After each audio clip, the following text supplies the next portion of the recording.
गुरुदेव, आपके चरणों में कोटि कोटि प्रणाम। गुरुदेव भगवान, हमने संसार में जिनको अपना आश्रय मानकर जीवन साथी के रूप में वर्ण किया और जीवन समर्पित कर दिया, उन्होंने ही जब हमें ठुकरा दिया और जीवन की मझधार में बिल्कुल अकेला छोड़ दिया, इतना सब होने पर भी उनके प्रति अति मोह आसक्ति खत्म होकर सिर्फ और सिर्फ श्री जी के चरणों में कैसे लगे?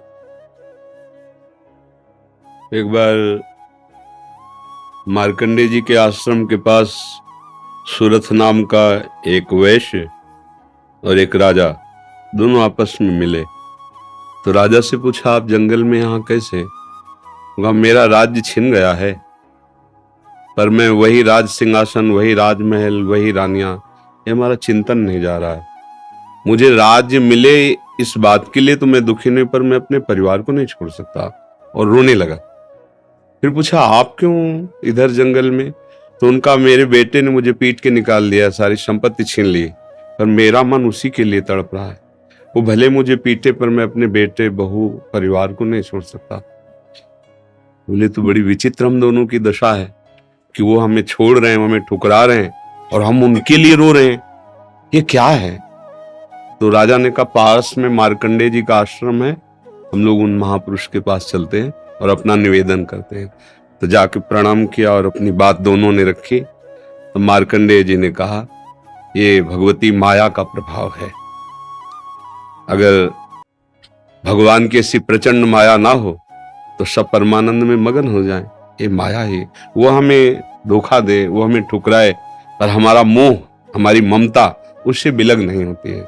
अब उससे हटने का एक ही उपाय है, साधन को हरिभजन है, कै सत्संग सहाय। अगर हम सत्संग सुने तो सुनते सुनते बुद्धि पवित्र हो जाती है और फिर निश्चय होने लगता है। आप जिनके लिए रो रहे हैं, जिनकी बुद्धि पावन हुई, उन्होंने तिरस्कार पूर्वक छोड़ दिया। रत्नावती जी, भक्तमाल में चरित्र है, पढ़ लीजिए। रत्नावती जी पूरे रानी के जैसे सुख होते हैं वैसे ही रानी थी, वैसे ही सुख में मगन थी, कोई हरि भक्ति, कोई भजन, कुछ नहीं। और राजा भी अत्यंत प्यार करते थे।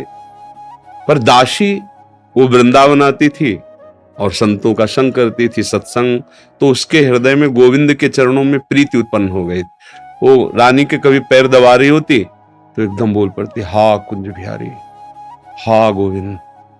तो रानी सावधान होकर देखती, तू रहती तो मेरे संग है, मेरी निजी दासी, अंग सेवी, ये कौन है कुंज बिहारी, कौन है गोविंद, किससे तू प्यार करती है? आज तक मुझे नहीं बताया।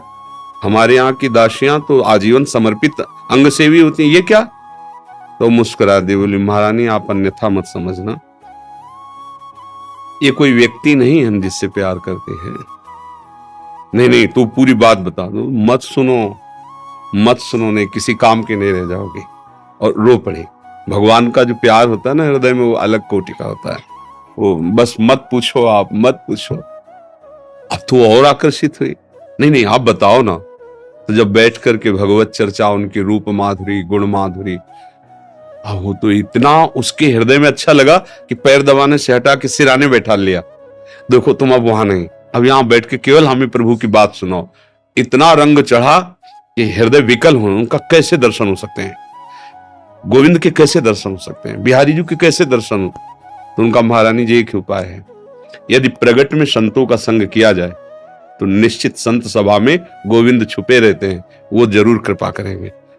तो रानियों कहीं जा तो सकती नहीं, तुम ऐसा करो, बगल में एक भवन तैयार करवाओ संत सेवा के लिए, और संतों को बुलाओ, और हम स्वयं बनाएंगे, संतों को पवाएंगे, उनके श्रीमुख से भगवत चर्चा सुनेंगे। उस समय दिल्ली में बादशाह के समीप विराजमान थे माधो सिंह, उनके पति का नाम था। अब रानी का हुक्म, महल के निर्माण हुआ, पास में संतों, और खिड़की से वो दर्शन करती, फिर सुंदर भोग पधराती, जाके सब संतों को पवाती। ये जब सूचना पहुंची राजा के बाद, बिना हमारे आदेश के संत निवास बन जाना, संतों के बीच में, रानी को ऐसे कोई सहज थोड़ी देख सकता, जाना सब तो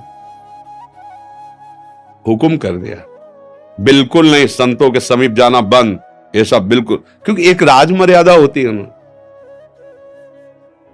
और कुछ कठोर शब्द कहे।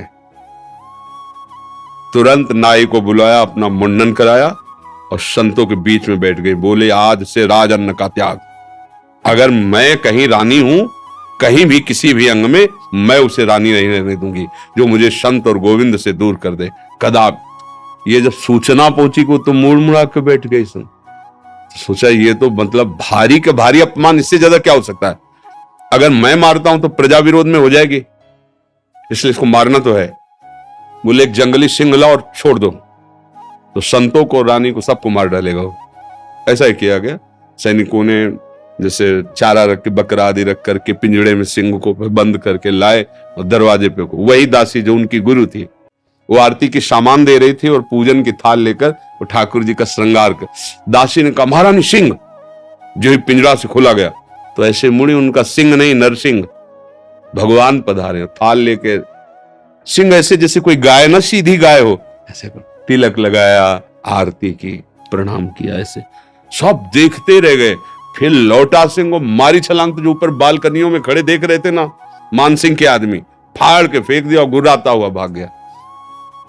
अगर हम अपनी भक्ति के रंग में आ जाए तो फिर हमारा ये माया मोह संसार नष्ट हो सकता है। अन्यथा हमारे शब्द तो जरूर अच्छे नहीं लगेंगे, पर सही पूछो तो कृपा है जो असलियत का पता चल रहा है।